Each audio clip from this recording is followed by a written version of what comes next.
Hola. Hola, hola, hola. Let's give this another try. Um, Pull this up on my phone real quick.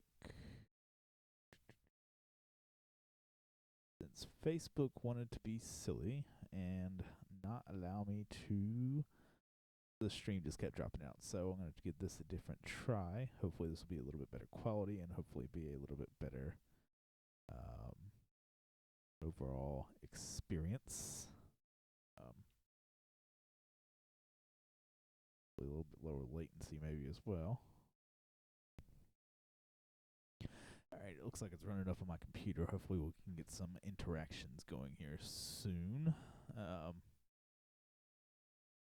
me type something out real quick.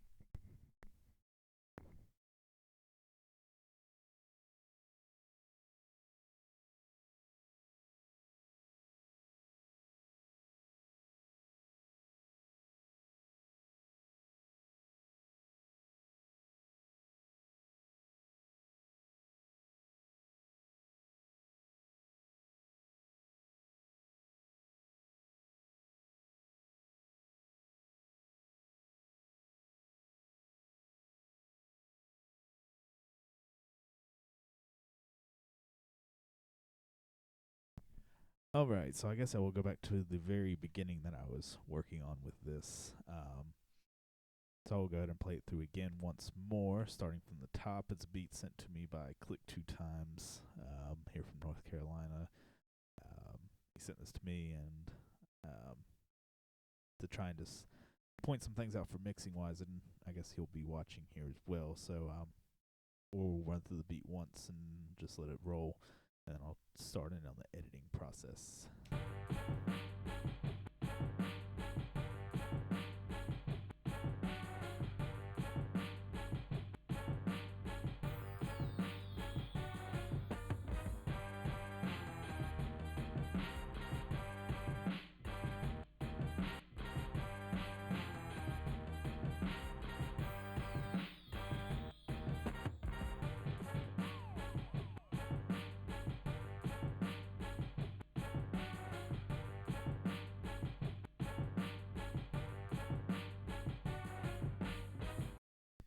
Alright, so that's the beat one time through. Go ahead and let this kind of, let me pull my mouse out. That should be a little bit better now that I'm wireless. So what I did in the Facebook side of streaming things is that I started routing these tracks and pieces to individual mixer tracks, and you'll see why, because my main thoughts is that the mix is pretty decent to start off with, but I want to really kind of control the mix and the different elements of it to kind of make it a little bit nicer, pleasing to the ear. And I did that by kind of separating out the different components of the sample into kind of to control the low end and maybe pump it up a little bit more, and then to take some of the harshness out of the high end of the horns that really, once you start compressing and analyzing it, then it really becomes kind of harsh. So there's only really a few elements to the beat. It's fairly simple. You have the sample in two different parts. You have the main sample.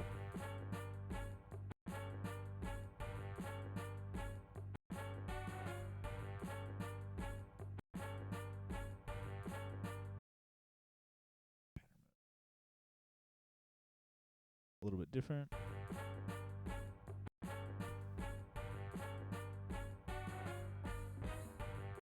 And then a little bit different breakdown as well into the second one. And since it's the same plugin, same sample and everything, I'm just routing it to the same mixer channel.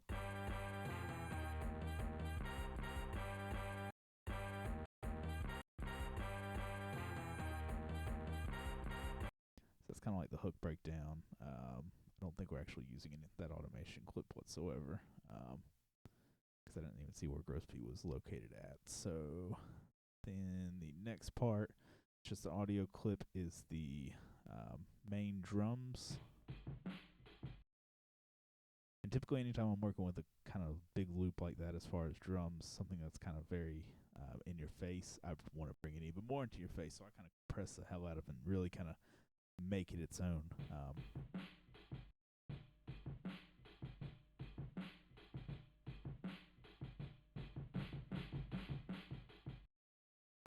And then there's a this little tom roll. Really simple. And then there's this little transition sound here.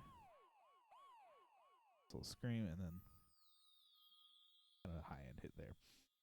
So my thinking is, and I typically start with all the gain flat and then make my adjustment in the mixer itself, levels wise. Look how many people we have going here. Just one, but so good. Let's see if I can get my pointer options back. Kind of follow my pointer here. Yeah, that's better. All right, so my main thinking with the sample was to control its different levels, and the way to do that is to separate it off and hearing audio on. Oh, there it is. Okay. Just checking the audio levels on my stream. So the one way you can kind of do that is to separate the sample into its different pieces by using EQ to kind of really separate them off using the like high and low pass filters on each end. So we're going to relabel this one sample mid, because I'm going to make this one the mid frequency ones.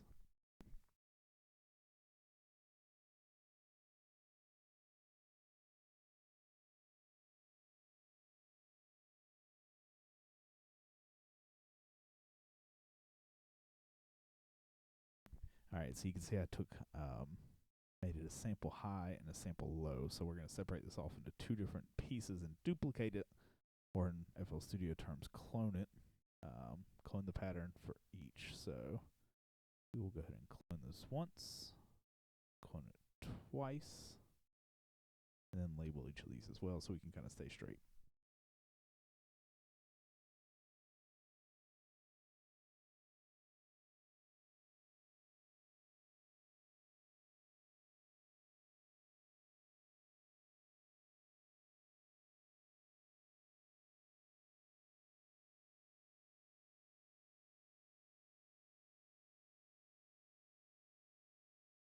Alright, so what you don't want to do right now is actually play this sample, because what it will actually do is just play it 3 times the volume that it was, and it will be very loud and be very hurtful to your ears. So what you have to do is you have to reassign these tracks to the individual channels that they need to go to where you'll be doing your mixing. So that will be, you want to assign sample high to channel 6. You can go about it in a couple different ways. FL Studio 12 or 11, I think whenever this option was made, I think it was 12, where you can go and just right here you have your option to assign the channels. You can see it scrolling through the different ones as I scroll through it. Other ways to do it is to click this box next to it, click the channel you want to go to, and hit Control L, or to assign it directly to that track. But if you have direct to tracks or 2 or more tracks together that you want to assign to sequential mixture tracks, you can click the starting channel that you want and Control Shift L, and you'll see that changed up there. So we'll have to duplicate this pattern as well, since that will be also separated off. So if you click the block there, Control C and then Control V, and then do it again for the low end as well. Now you also still don't want to play it because it will be the same sample playing at the same time. So what we'll need to do is click the sample high button, bring up a parametric EQ, and we'll just take a low or high pass filter, sorry. And what I like about FL Studio, and I didn't know this until actually a few months ago, is that you can change what they call the order of the filters. And so you can take it and you make this a lot steeper so it is more direct as far as where it's actually cutting. And since this is the high end, we will run this high pass filter at I think it was around 3,000 that I set it at last night when I kind of did a test run on this. So if we saw the channel, all that you hear right now is literally just the high end of the sample. And we'll control this a little bit more as well, because it wasn't, it's very harsh sounding in some frequencies, and we can kind of remove that with another EQ. So we're going to do the same here on the sample low end. Take another parametric EQ. Take the 7th token there and call it a low pass. Change its order to steep 8 as well. And we'll change the low pass on here to about 100 hertz, I think is about where we had it. So then when you play this, all you hear is the up a little bit more, so you get a little bit more thump. All you get now is the low pass sounds out of it. So we're going to go back to our mid, and we'll actually do the same and kind of make what they call a bell frequency, where you have the high pass, very steep. That is about the same crossover frequency of 150 hertz, and then we will also do this for our low pass, somewhere right around the same 2,000-ish hertz that we have. And so then what you have there is just the mids. So kind of the telephone, old-timey radio effect that a lot of people already know and love. So what we're going to continue to do is to, so we had this here. We're going to actually do the same thing for the second pass of the sample. So if you give me a second, I'll go ahead and do that.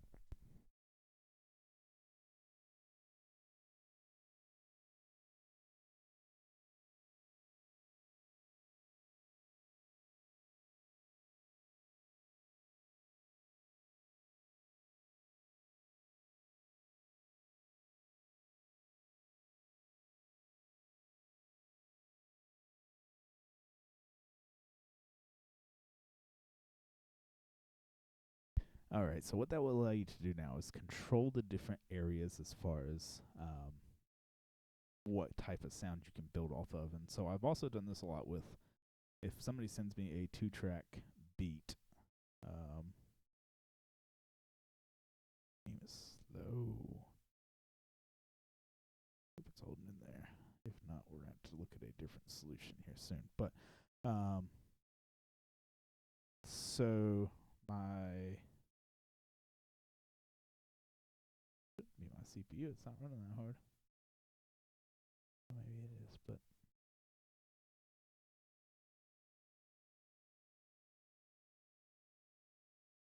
I got a new processor going in hopefully soon. Going into my rig soon, so hopefully that will eliminate that a little bit if it is frozen up, which it looks like it might be again.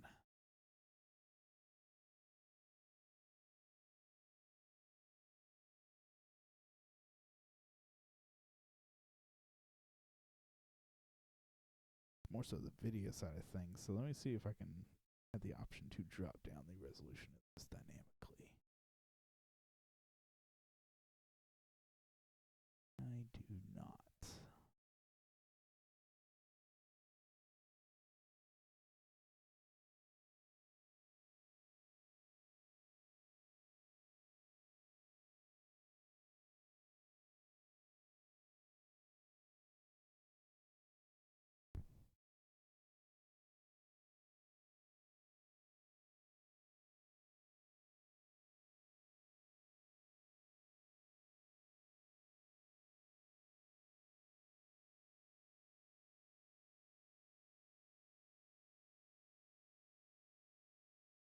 Looks like it might be moving a little bit, but it's chugging along a little bit. So hopefully you can help deal with this with just audio for tonight, and I will continue to try and work on a better streaming solution. So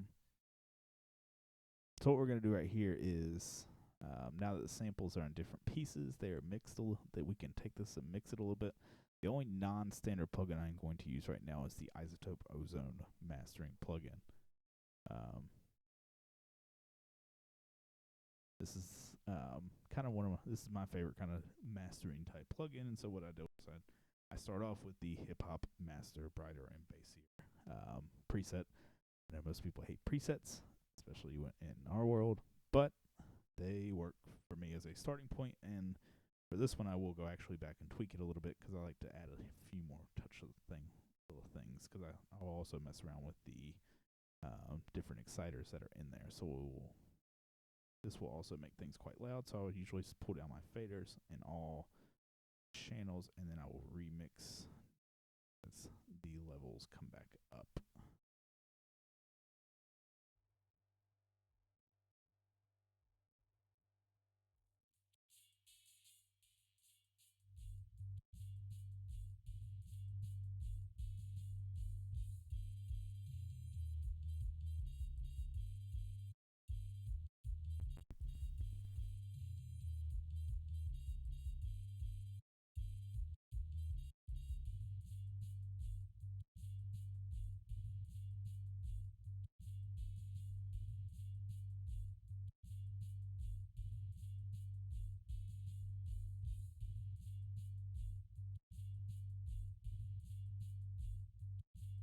I got a Facebook message from somebody on my actual page. I'm not sure who that is, but I know him. So what we're gonna do here is I have my iZotope Ozone open, and what you can do is it has multiple different parts. It has an EQ, reverb, harmonic exciter, dynamics, stereo imaging, post equalizer, and maximizer. Standard with the preset, it comes with the presets for the hip hop, brighter, and bassier. It has engaged the EQ, harmonic exciter, dynamics, stereo imaging, and maximizer. And at least for this beat, the harmonic exciter for the highs was set way too high, so it was very, very crunchy and crispy. And I figured that out after I set EQs to try and take all that out. So what I went back and did is then I kind of adjusted it and pulled the frequencies down, and the amount in the mix. It gives you two different levels for each. I'll go ahead and play through the highs now. So its original preset had them set something like this, and it was just a little too much. Especially once you kind of throw a little reverb on the highs channeled.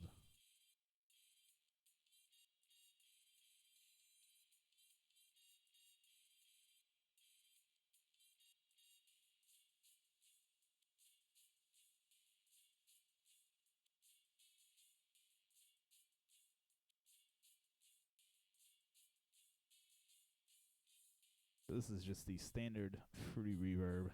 Comes with FL Studio. I'll pull its mix level down just a touch as well. So I'll go ahead and start mixing back in the middle part of this as well.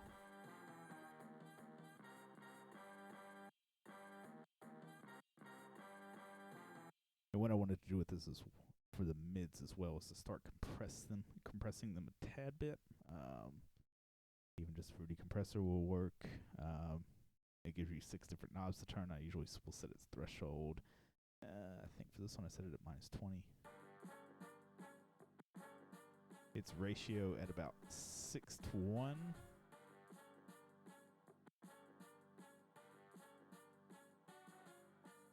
The type as vintage kind of takes on a little bit different character than it did. So this is with the compressor playing now, and I'll take the compressor off here and bypass and let you hear it as well.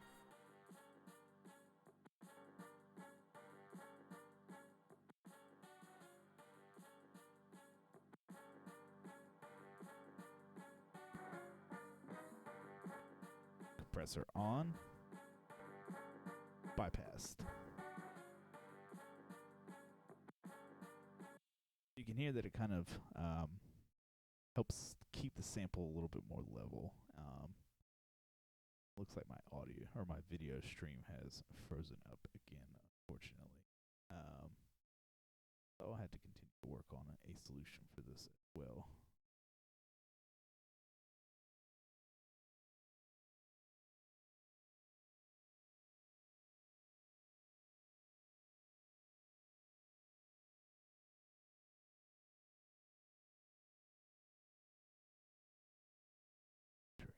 Second and seeing what the issue was. Oh, that's weird. Continuing on. So we got the mids and the highs taken care of. We'll start going to actually filter in the lows back down. So I'll pull its fader back down.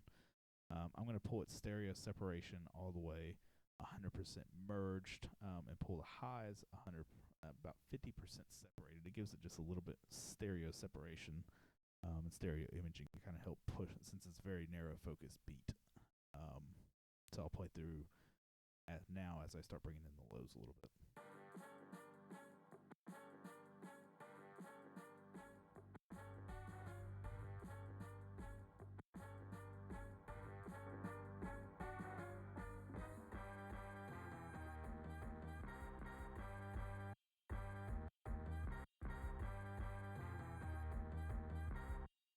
And so what I want to do with the lows is also throw what's called, it's a plugin, native plugin. It's called Fruity Wave Shaper, and what it is basic distortion plugin. And so if you right click down here towards the bottom around the separated into a 4x4 square, 16 squares total. So if you want to click in the top of, we count starting here, it's basically like an MPC pad. It's the bottom of top right of pad 1. Right click there and then pull this up just to tap it. Solo this so you can actually hear its mistakes, or hear what it does.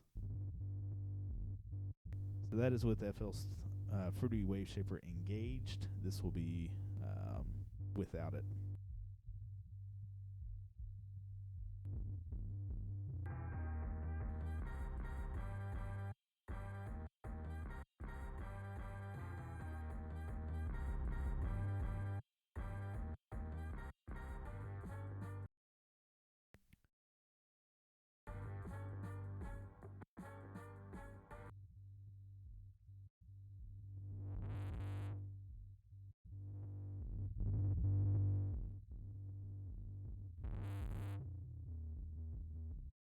Alright, so the basic premise of it is if you take a look at it, I'll start right back here where I was at the top of the pad 1, we'll call it.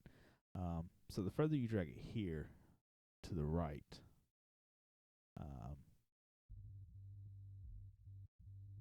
is the less amount of distortion.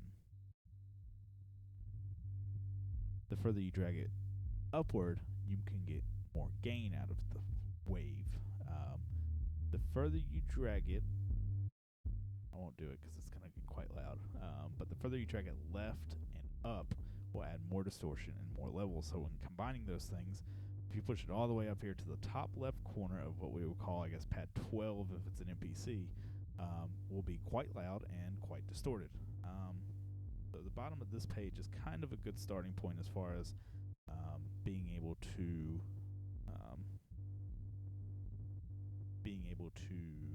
start off with it, and you can pull this down and hear the different types of distortion it can kind of run through. I typically kind of go around right there and let it kind of just do its thing.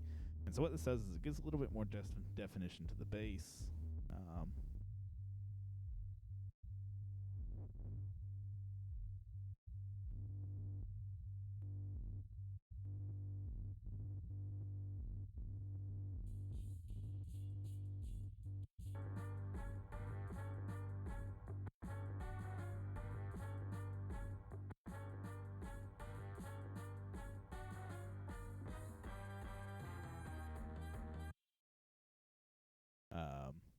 Now, once we start adding in the drums, like I said, I want to make these really kind of pop in your face. So I'm going to pull another compressor out, pretty compressor.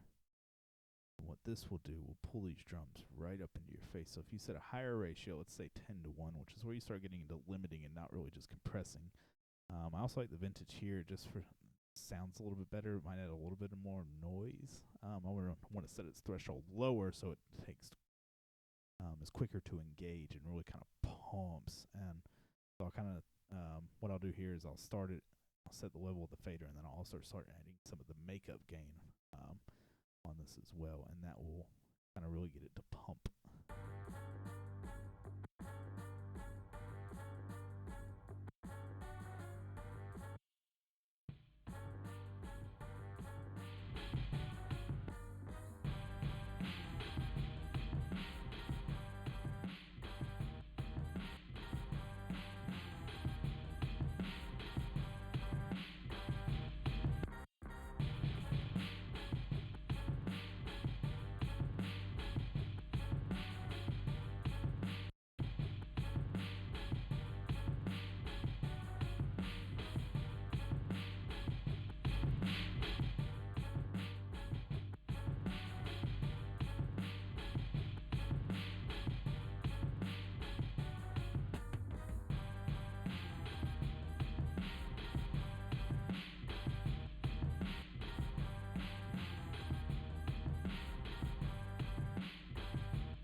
so the drums are really pumping there. I also want to copy that over basically to the tom roll as well. So if you click this down arrow right here next to the Fruity compressor name in the mix rack over on the right side of the mixer, and if you click the save preset as and just drag it away and then drag it to the track you want to assign it to, it will copy all of its settings and everything over to it.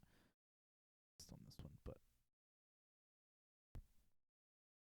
we'll copy it over, and it will also copy with the settings that you had engaged. So I really want this tom roll to kind of pop right in your face too, because it's kind of all by itself whenever it's playing, give or take. So this is without the compressor.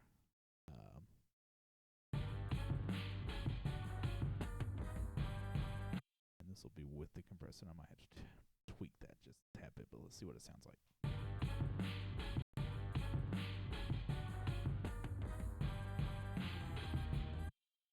Not too bad, but let's add a little bit more, touch more gain, so it kind of pops in your face.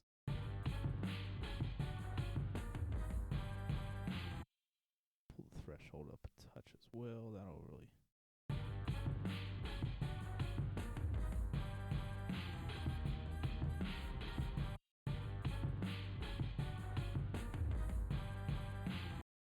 That's about what I was looking for.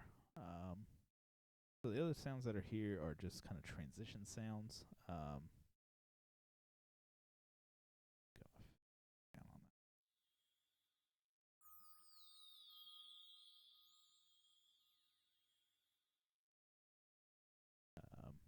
So it's kind of just a little ringing sound.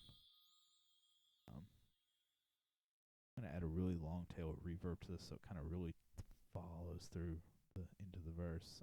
Turn the wet level up, pull the delay up to like 5 or 6 seconds. Pull the stereo separation out and just let it roll.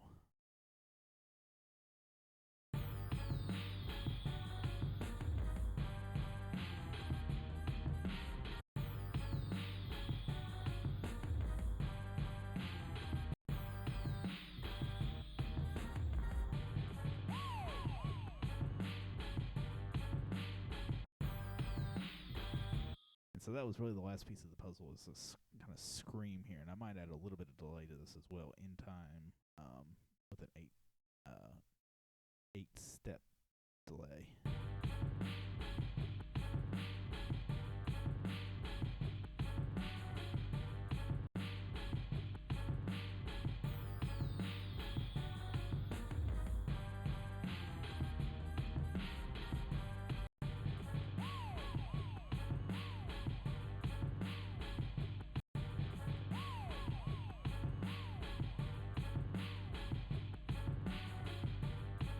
That's just Fruity Delay 2. Nice simple delay. I don't get into the Fruity. One of the other ones typically are Fruity Delay Bank.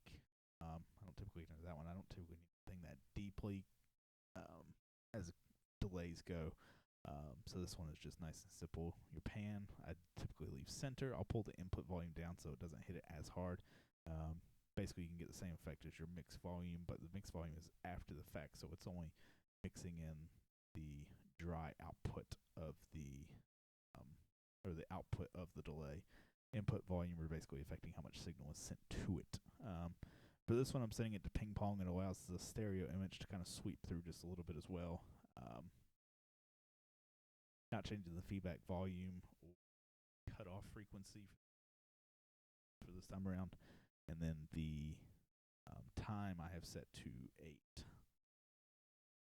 No offset adjustment to the dry level in this.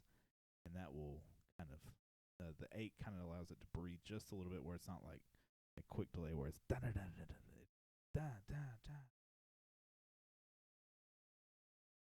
The without delay.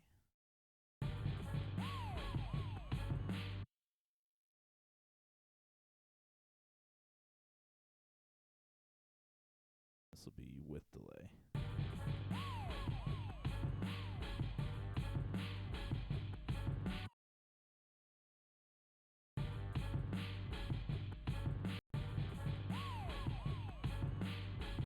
So the sample already kind of has it, so that's why I was, at least for this one, wanting to accentuate that it's going left and right as far as bouncing between the two. So I'll play it one more time with delay.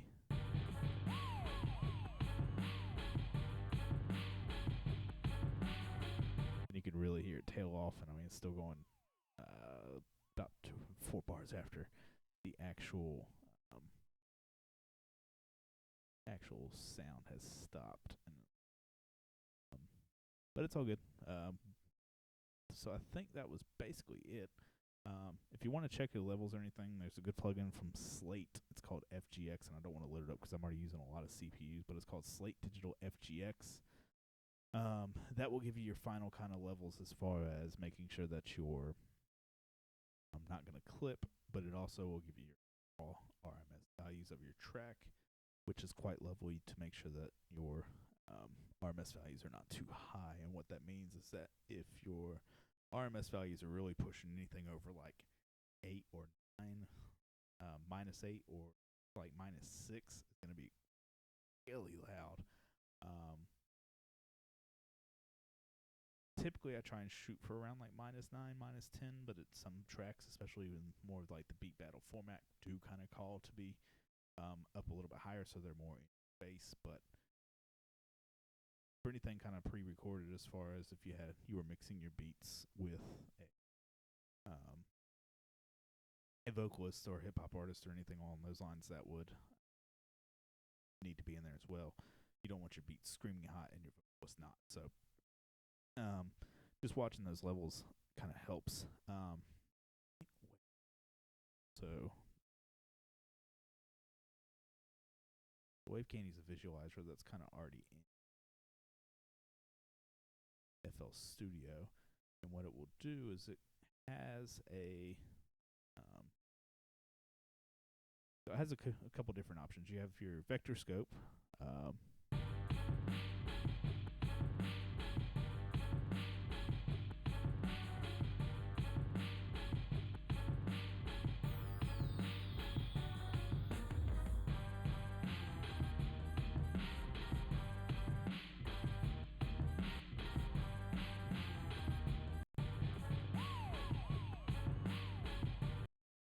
And so what that does is it shows you basically your left and right pan as far as, and the amplitude going to the positive and left, positive, right type of deal. So you can, and then they also have meters. This one looks like it is set for, this looks like it's just a straight up peak meter. It is. So this is just a straight up peak meter, meaning that it's just going to show you where your highs are hitting, and mostly because of Ozone and its maximizer, you're going to be getting basically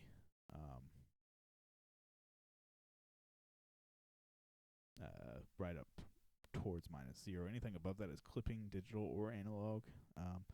On clipping, digital is kind of bad clipping because there's really nothing higher than -0 dBFS. You're going to be doing some damage. Analog wise, if you're above 0, you start running into different distressing and saturation and kind of things like that. So this is, like I said, a peak. Oh, you can't change it. So you can have a peak value, which is where your highest values are. You'll see it kind of here. You can change its hold time as far as how long it holds. It'll hold the peak here for 3 seconds.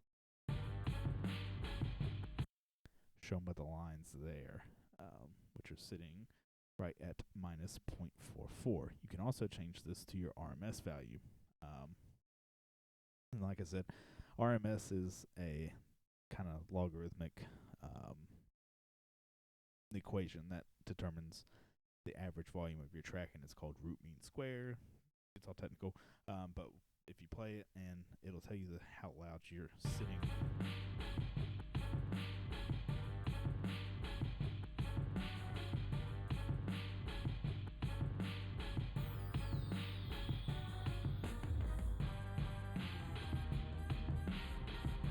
So as you'll see for this one, it's hitting right between -10 and -12. Let me see if I can get this to actually pump itself up by using L2 is a good lightweight thing. So I want to use L2 and see if I can get this RMS value to go up and show you how loud it starts to get. I believe everything outsealing at 1, which means that its peak value won't go above 1, and then start lowering down the threshold and see if I can get it to start going overboard.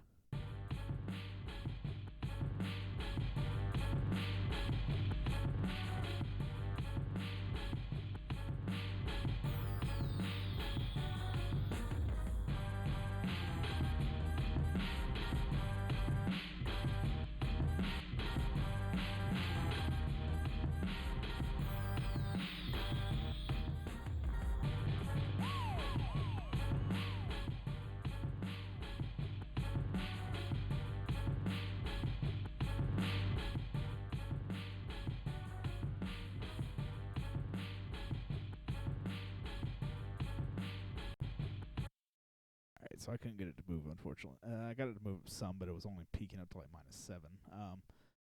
If I had enough CPU horsepower, I'd try and push it, but I think the point is made. You want to kind of keep your RMS value below -6, or else you'll really start like shrieking, and your mixes will not be as clean. So I think I'm going to be done with this one. Exported this for click 2 times last night. Pretty good on it. So I will pull up one of my own beats now. This is one that I did at the Dirty South beat battle here this past weekend. The beat that I played in the first round, and I only did this color coding actually here tonight just to make sure that it was easily visible. There's a lot of different parts to it. There's 18 different sections, or 18 different mixing tracks, and quite a lot. A few more in actual pieces because I had multiple things routed to the mixer itself. So I'll go ahead and play through this. Hopefully it won't kind of crash out, but we'll go ahead and play through this and let it kind of roll through and see what it does. Show you what it sounds like.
Alright, so even though there's a bunch of different parts that are playing through sometimes, especially right into around here, we'll look at the mixer track as it plays.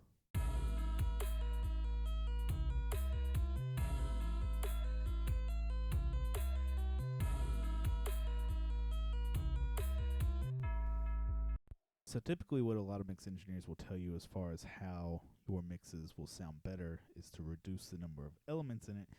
Typically remains true, but what you want to do is you want to balance your elements as far as what you have going on, as far as so I'll play the different pieces as far as what's going on here, and you can see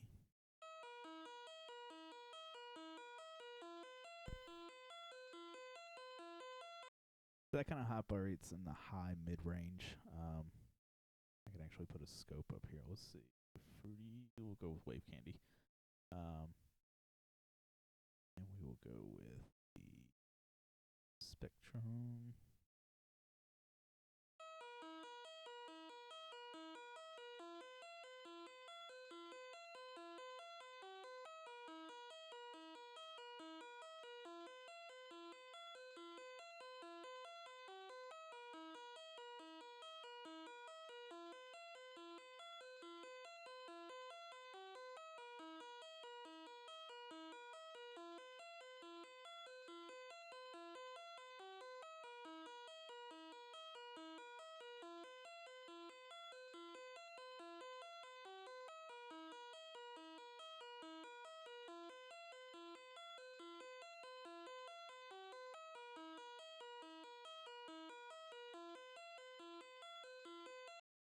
As you can hear, there's definitely a lot of things going on with that. Um, so as you can see, the high end really isn't there. Everything basically above 10K is the faint noise, and it does kind of go down all the way down, but you don't really hear it.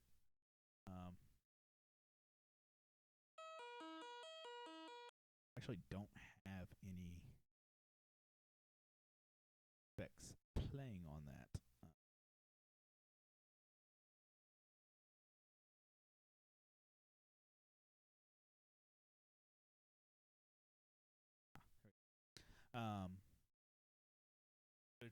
I kept this beat fairly simple as far as the actual effects go.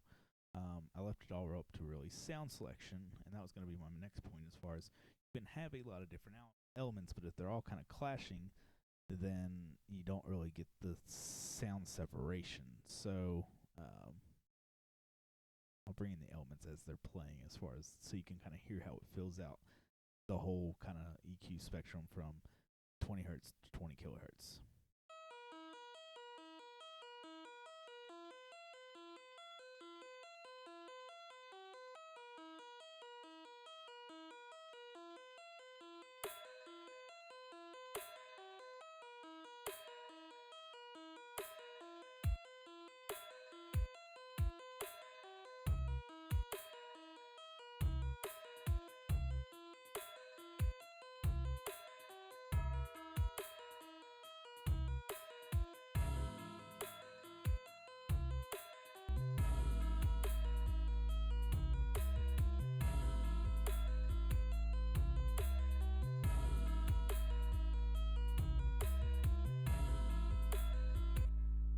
So this will give you a good idea now as far as what I was talking about. This is one synth, and you can see it kind of still playing through there, and it's cutting through the mix there. But you have the extreme low end filled up by the 808. You have this kind of mid-low or high-low kind of taken up by the bottom end of the bell, the bottom end of the orchestra hits, and the tom, cut from one of Kanye's 808 records.